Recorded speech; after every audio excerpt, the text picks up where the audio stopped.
The night Claire Beaumont realized her marriage was over. She was standing in the middle of a room full of people who were pretending not to notice. It was a Saturday in late October.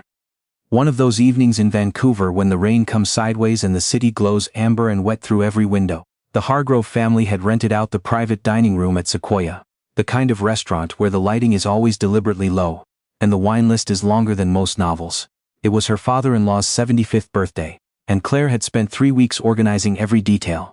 The flowers flown in from a grower in the Okanagan, the custom menu built around dishes Bernard Hargrove had eaten on his honeymoon in Tuscany 40 years ago, the calligrapher who had hand-lettered each place card in a script that matched the invitation suite. She had done all of it. Because that was what Claire did. She arrived 12 minutes early, the way she always arrived. Not because she was anxious, but because she understood that the difference between an event that runs beautifully and one that quietly falls apart often comes down to 12 minutes. She checked the centerpieces. She confirmed the sommelier had decanted the Barolo. She moved 2 place cards that had been set incorrectly, and straightened a candle that was leaning by perhaps 3 degrees. By the time the first guests arrived, everything was exactly right. What she did not expect was the woman already seated at the table. She was perhaps 32, 33. Dark hair pulled back in a way that suggested effortlessness, but had almost certainly taken time. She wore a silk blouse the color of champagne, and she was laughing at something on her phone when Claire walked in.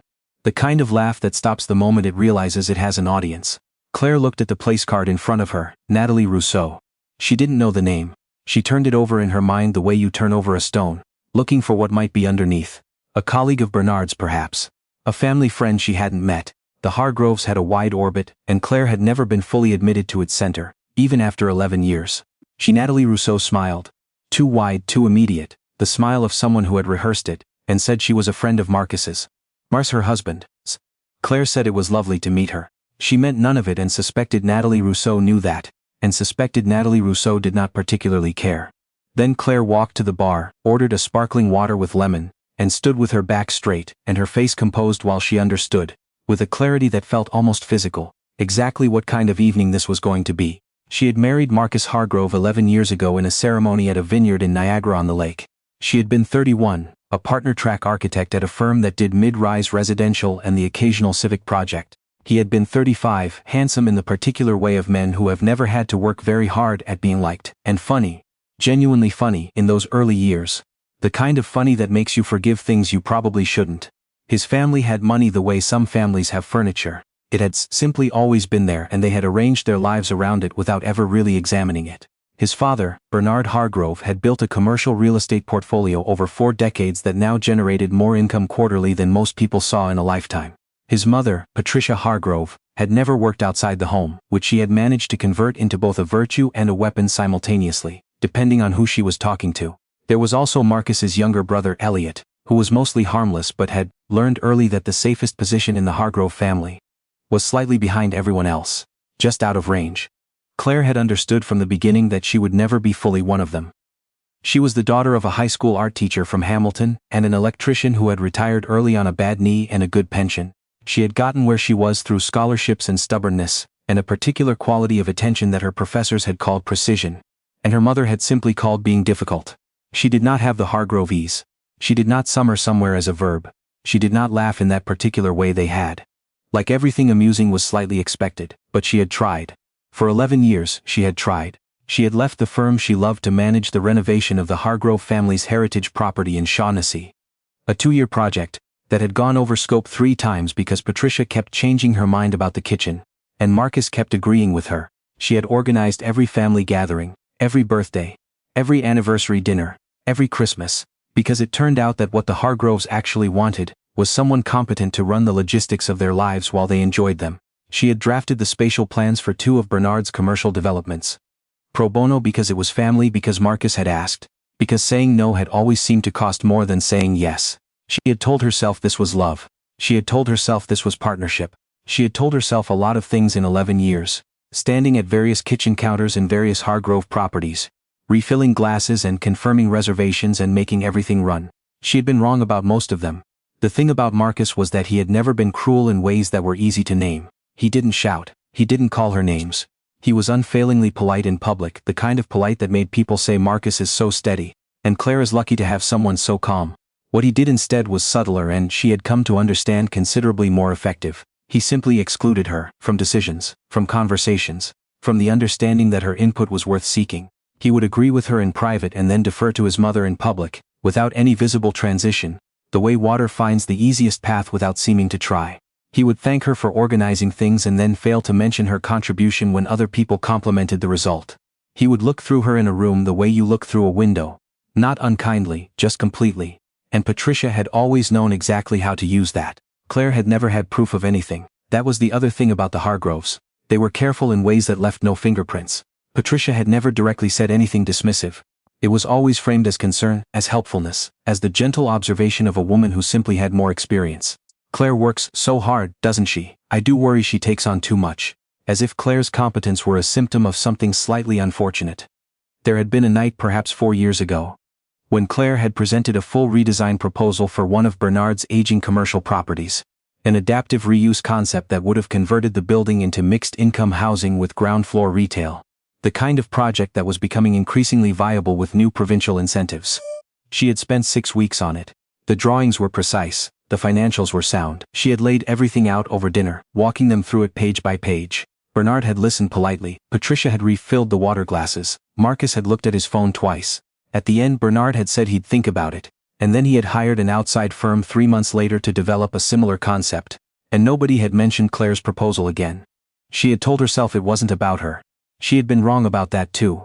By the time the Sequoia dinner was halfway through its second course, Claire had a very clear picture of the situation.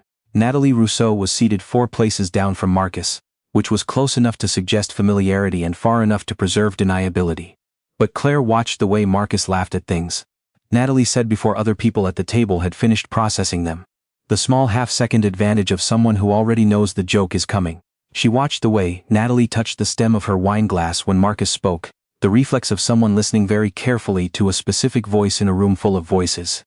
She watched Patricia Hargrove speak warmly to Natalie about something that seemed to involve a restaurant in Gastown.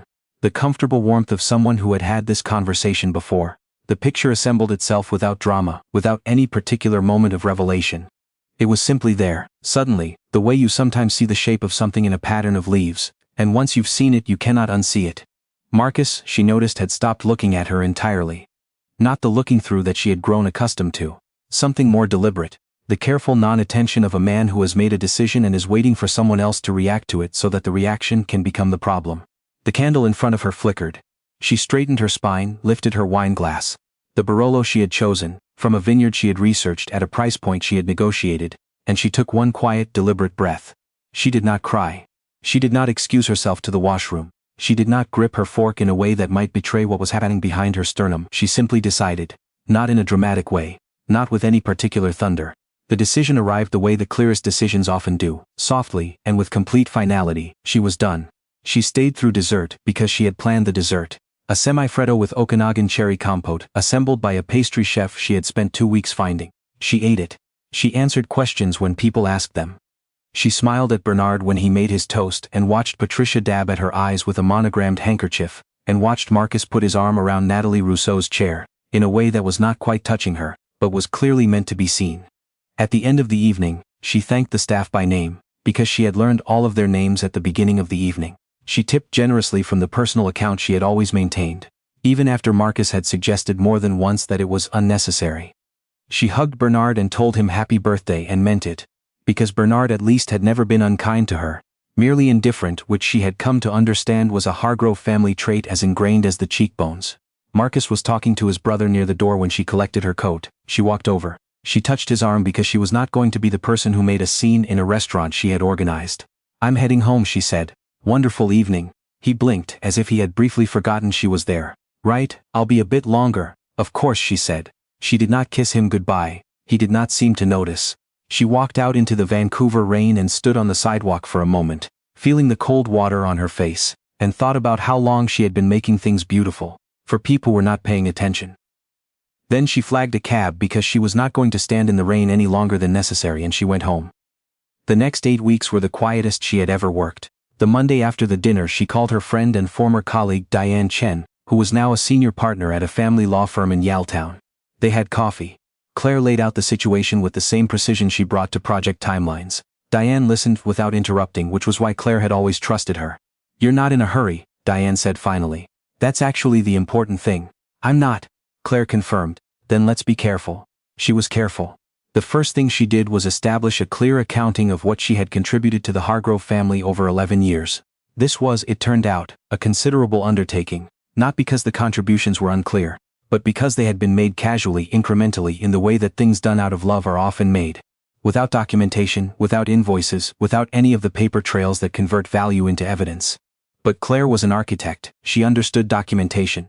She had kept project files, as she always did, because it was her professional habit, and because she could not help it. The same way she could not help straightening candles that leaned by 3 degrees. Those files now became something else, a record of 6 weeks of unpaid design work on the Shaughnessy renovation. Architectural drawings used in 2 of Bernard's commercial projects. A spatial analysis she had produced for a rezoning application that had saved the family a significant sum in professional fees. She had her emails. She had her calendar. She had the photographs she took at every stage of every project she had ever managed, because that was simply how she worked. She also called her accountant, a methodical man named Robert Ng, who had been doing her taxes since before she married Marcus, and who received the news of her situation with the measured calm of someone who had seen most things. The second thing she did was quieter. She had maintained her professional license and her standing with the BC Architectural Association throughout her marriage. Even in the years when she had done very little active design work, her firm connections had grown thinner with time, but had not entirely dissolved. She reached out carefully, professionally, to 2 people she trusted. One at a firm doing large-scale mixed-use development downtown, and one at a civic architecture office that had just received provincial funding for a significant social housing initiative. She did not announce anything. She did not tell Marcus. She simply re-established, thread by careful thread, the professional identity she had set partially aside when she had agreed. Foolishly, she understood now, to subordinate her career to the rhythms of Hargrove family life. The third thing was the one she thought about longest. She and Marcus had a joint account, which Marcus used primarily, and she contributed to monthly from her own income. There was also the question of the Shaughnessy house, which was in both their names. A detail she had insisted on 11 years ago. In a moment of clear-headedness she was now grateful for. There was the question of the professional contributions she had made to Bernard's company without compensation. There was the question of a great many things that had been arranged informally, on the assumption that they were family, because she had believed that was what they were. Diane walked her through all of it. Claire took notes in the same small moleskine she carried to every client meeting. She was not angry. That was the thing that surprised her slightly. The absence of the anger she might have expected. What she felt instead was something closer to clarity. A long, clean line of sight into a distance she hadn't been able to see before because there had always been something in the way. An event to plan, a room to organize, a family that needed managing, a husband who needed not to be confronted. Now there was nothing in the way. Marcus came home from a trip to Toronto. A trip he had mentioned 3 days before taking, which was more notice than he had given recently, and found Claire making tea in the kitchen. It was a Thursday evening in early December. The city outside was doing that particular Vancouver winter thing where it doesn't snow but gets dark at 4 in the afternoon and stays dark, and the rain is constant enough that you forget it's there. She had made enough tea for 2. She set his cup on the counter where he could reach it and looked at him steadily. "We should talk," she said. He had the look of a man who had been waiting for this moment and had told himself he was prepared for it and was discovering, now that it had arrived, that he was not. He sat down at the kitchen island. He did not reach for the tea. "I know things haven't been," he started. "I'd like to keep this straightforward," she said. Not unkindly, simply precisely. "I've spoken with Diane. I have a clear picture of where things stand legally. I'm not interested in a prolonged process, and I don't think you are either." He looked at her for a moment. Something moved across his face. She had known his face for 11 years and she recognized what it was. Not remorse exactly, but the particular discomfort of a man who had expected a reaction and was not getting the one he had prepared for. "I didn't think you'd," he started again. "Move quickly?" She picked up her tea. "I've always worked efficiently, you know that." There was a silence. Somewhere in the house, the heating system made a small sound. "What about the house?" he said finally. "Diane will be in touch with your lawyer about the house." She set her cup down. "I'd also like you to know that I've prepared a summary of the professional contributions I made to your father's company over the past 11 years. Unpaid architectural services, that will be part of the conversation as well." He stared at her. "That was family." "Yes," she said. "It was, and now it's something else." She did not say it with heat. She said it the way she said most things, evenly, with the particular quality of attention that had always made people slightly nervous, as if she was measuring something they couldn't see. She moved out of the Shaughnessy house on a Saturday in January, which was an efficient choice, because she could hire movers without taking time, off from the project she had recently begun at the Civic Architecture office downtown. She took what was hers, her drafting tools, her books, her grandmother's dining table, the prints she had collected over years at fairs and galleries, and she left the rest. Because the rest had never really been hers anyway. She had found an apartment in Mount Pleasant. A corner unit on the 4th floor with large windows that let in the gray winter light, and a layout she had immediately begun redesigning in her head, the moment she walked through the door. It was smaller than the Shaughnessy house by a considerable margin. She did not mind. Patricia Hargrove called her twice in the weeks before the move. Claire answered both calls, because she was not going to be rude to a woman she had known for 11 years even if that woman had chosen, consistently and deliberately, to undervalue her. The calls were brief and careful, Patricia's voice carrying that particular Hargrove quality, of being warm on the surface while the temperature underneath was something else entirely. On the second call, Patricia mentioned that the Hargrove family had hoped she might reconsider, that family situations were always more complicated than they seemed from the outside, that perhaps a counselor.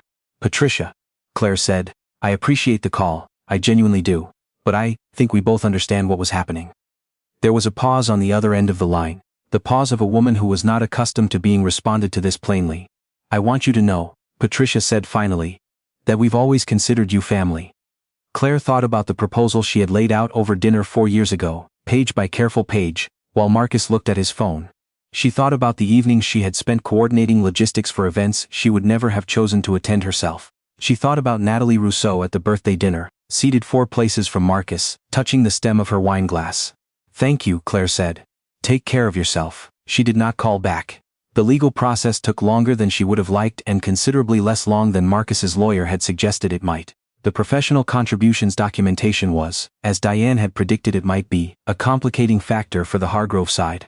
There were some weeks of back and forth that Claire found tedious, but managed in the way she managed most things. By staying organized, by not catastrophizing, and by showing up to every meeting with better preparation than the person across the table. The settlement was not everything she might have asked for if she had been driven by anger. But she had not been driven by anger. She had been driven by the cleaner thing. The understanding of what was fair and the patience to establish it. She signed the final papers on a Tuesday afternoon in February, in a boardroom in Yaletown with thin winter light coming through the windows. She and Diane went for lunch afterward at a Vietnamese place on Robson that they had been going to together for almost 15 years. They ordered pho and talked about Diane's daughter's hockey season, and a documentary they'd both recently watched and a project Claire was beginning to develop a real enthusiasm for. She did not feel triumphant, she did not feel devastated. She felt for the first time in perhaps a very long time, like someone who was occupying her own life. The social housing project she was working on downtown was the most technically demanding thing she had taken on in years, and she found herself thinking about it in the shower, on the SkyTrain, in the in-between minutes that had previously been occupied by event logistics and family management, and the low-level constant vigilance of living in a house where she was never quite certain of her standing. The building was designed to provide 84 units of affordable family housing on a site with significant constraints. An irregular footprint, a heritage facade requirement, adjacency to transit infrastructure that complicated the structural approach. She had proposed a solution in her initial concept that her project director called elegant, which was a word she liked because it was precise. It meant the answer was not just correct, but achieved with the minimum necessary effort, without waste, without excess. She had always tried to be elegant. She had learned eventually that elegance requires knowing what to leave out. She thought about that sometimes, in the early mornings in her Mount Pleasant apartment, with the gray light coming through the large windows and the city making its quiet winter sounds outside. She thought about the 11 years she had spent adding things, adding effort, adding care, adding competence, to a structure that was not built to hold them. She did not regret the work itself. She had never been able to do less than her best at something she was doing. It was simply not in her. What she regretted, gently and without consuming herself in it, was the direction she had pointed all of that capacity. She had a call one morning in March from Elliot Hargrove, Marcus's younger brother, who had always been mostly harmless in his position slightly behind everyone else. He called her cell, which surprised her. His voice had the sound of someone who had thought about making this call for a while, and was not entirely sure, even now that he was making it, whether he should be. He said that things were not going well with the commercial portfolio, that some decisions had been made in the fall and winter, that were proving more complicated than anticipated. That her name had come up in a few conversations, that their father had asked tentatively whether she might be willing to consult on the adaptive reuse project she had proposed 4 years ago, which the family was now revisiting. She held the phone and looked out the window at the March sky, which had gone the particular blue-gray that sometimes appears in Vancouver in early spring, not quite rain, not quite clear. She thought about the dinner, about the place card that read Natalie Rousseau, about Marcus's face in the car door glass as she walked away, about 6 weeks of unpaid drawings, about a proposal laid out page by page while her husband looked at his phone. "Tell your father I appreciate him reaching out," she said. "I'm committed to another project right now and my capacity is limited." Elliot was quiet for a moment. "Is there any chance?" "Elliot," she said, not unkindly, "there are a lot of good architects in this city. Your family will find the right one." She meant it without cruelty. She meant it the way you mean the closing of a door that has been open too long in winter. Not with anger, just with the simple understanding that it is time. She ended the call. She picked up her coffee. She pulled the adaptive reuse drawings she was currently working on. Different building, different family, different city. Toward her across the desk and found her place again among the clean lines, the careful measurements, the precise and quiet language of structure holding itself up. Outside the March light was changing. Spring in Vancouver came reluctantly, but it came, and when it arrived it was sudden. The cherry blossoms opening overnight like a city-wide exhale, everything pink and brief and startling. She had always loved that about this city. It didn't warn you, it just changed. She turned back to the drawings and worked until the light was gone.